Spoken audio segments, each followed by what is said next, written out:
Hey, what's up everybody? BDO44 coming at you another video. Alright, so the Lakers go down 113-112 to the Philadelphia 76 at home, Crypto.com Arena, in a heartbreaker that was, you ever have one of those games where no matter what is happening in the game, you're not reacting to it as if it's a big deal?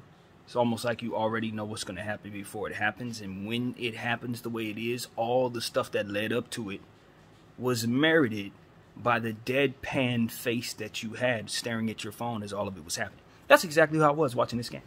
It's exactly what it was. Every run we had, every dunk, every big play, I was deadpan. It's not that I wasn't excited. It wasn't that I wasn't appreciative. It was just that I know that my team is going to throw it all away if it's a close game and it comes down to the final minute of the game. Because I have come to terms and surmise with the understanding that we don't know how to win basketball games that are close. So, down a stretch of a basketball game when we're up by one, or rather down by one, with 2 timeouts, and the ball's in Russell Westbrook's hands, and he's dribbling the ball, and it fumbles and it turns into nothing, and the clock expires without us getting a good shot up, and we have 2 timeouts as the game expires, and we're down by 1. I understand that I was right the whole time watching the game. There was no reason to get excited about the 2 spin moves Bron had in the 4th quarter. There was no reason to get excited about the lob that Bron caught from Russell Westbrook. There was no reason to get excited about Wenyen Gabriel's weak side block or any of that stuff. Thomas Bryant blocking Joel's shot. None of that stuff mattered at all, because at the end of the game, the team doesn't have the sweet science of knowing how to close basketball games, so it don't matter. If the other team has a chance to win the game, they're going to win it. That's what I'm here to tell you. If it's a situation where it's a 1-point game, the Lakers are going to do something that makes sure, absolutely sure, that the other team has the lead at the end of the game. Russell Westbrook knows how to lose more so than he knows how to win. I'm going to tell you guys that right now. The things that he knows how to do in terms of production and scoring and getting stats and all of that, he's a Hall of Famer for real. But if he was judged solely by his decision making, I don't even know he'd be in the league. Like if you had to just say, all right, we need you to be a floor general and that's it. All of the stats, all your rebounds, all your assists, all that other stuff, it's not really what we're looking for. We're just looking for you to just be a good floor general, make good decisions, and get us a victory. I swear to you guys, he can't do it on the lowest level. The lowest level. Like, I'm talking with children and stuff. He's bad, bro. It's bad. You got 2 timeouts, and you're down by 1. And the solution is to put the ball in his hands, coach. No timeout called, and I'm sitting there, I'm like, what is my coach thinking, yo? What is my coach thinking? You know damn well Russell Westbrook ain't about to do nothing good in this situation. You know that. We've watched him mess up situations like this his entire career. You know he ain't about to do nothing good in this situation. And it goes left. And what I'm supposed to do, blame him? That's what I'm talking about.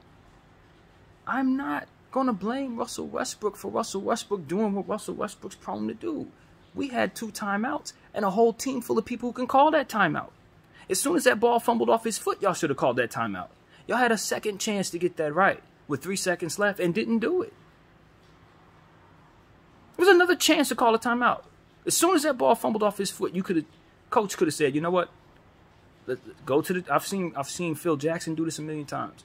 The play's broken. In the middle of the play, before they ruin it, he calls a timeout. You have a right to do that, coach. It's hard to be frustrated when you expect something, man. I've been talking about the low IQ of this team for the last 5 or 6 videos I've made about this team. And the fact that they are inept at closing basketball games. And the fact that they are inept at knowing what they need to do to assure that they can close victories. That's all we've been talking about. Russell Westbrook walks away with what? A triple-double? Fantastic. LeBron James walked away with like 30-something points, bunch of assists, I don't remember the stats. I'm telling you, my mind and stats, it's one of those situations where, like, the brain that I have, you guys, I'm more likely to be intent on giving you numbers and stuff like that when I've seen a basketball game that I respect. And while I respect the effort, individual performances were cool. When I lose a basketball game that came down to one possession and I know I had 2 timeouts, there's really nothing else to talk about. No disrespect to anybody who played well or played poorly, but I don't think there's any other point. There's nothing else to say. Everything that led up to that moment didn't matter, because when you had a chance to help yourself, you chose not to and allowed the defense who were going against you to win the game. So all of your effort, everything that you were trying to accomplish, you betrayed at the end. So as a fan, I'm not going to respect that too much, especially given the fact that how the last game went against this same team when we had something similar take place. Something very similar take place.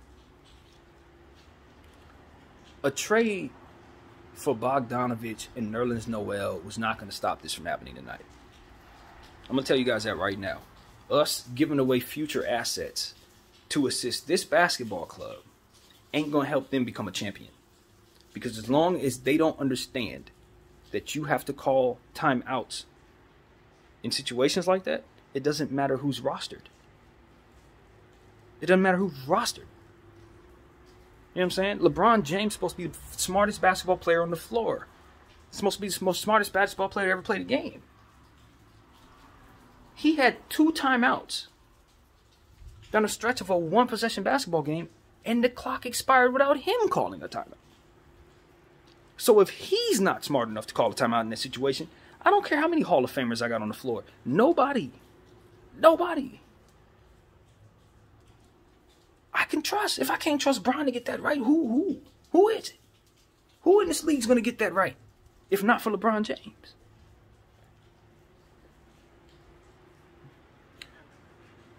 I don't know what I'm watching. I don't know if I'm watching deliberate losses to showcase other people's talent. I don't know if this is supposed to come together to be some sweet science to assure that some random basketball player gets to play for my team 7 years from now and we're all happy about it because they lined it up so perfectly that now we got this dude. I don't think anybody's got nothing like that in mind. So what I'm watching is probably just ineptitude. What I'm watching is just people doing things in a bad way and getting bad results, and then asking other people to pay for it. Like literally pay for tickets and like all of that. Which is unacceptable to me. And like I said, I saw some nice individual performances tonight by some really, really talented athletes. But I saw the sport of basketball just completely disregarded down the stretch of it. The true science of what it is that we're doing, completely, the competitive nature of what we're doing, completely disregarded. You might as well have shot the basket for the Philadelphia 76ers to assure that they won the game. If you're going to walk out of there with 2 opportunities to go back to the drawing board and draw a play up that can get you a victory, and you choose not to, we still have 2 timeouts and the game is over. And we lost by 1. Whatever led up to that, I assure you, does not matter. My name is BDF44. I thank you all for watching. I'm out.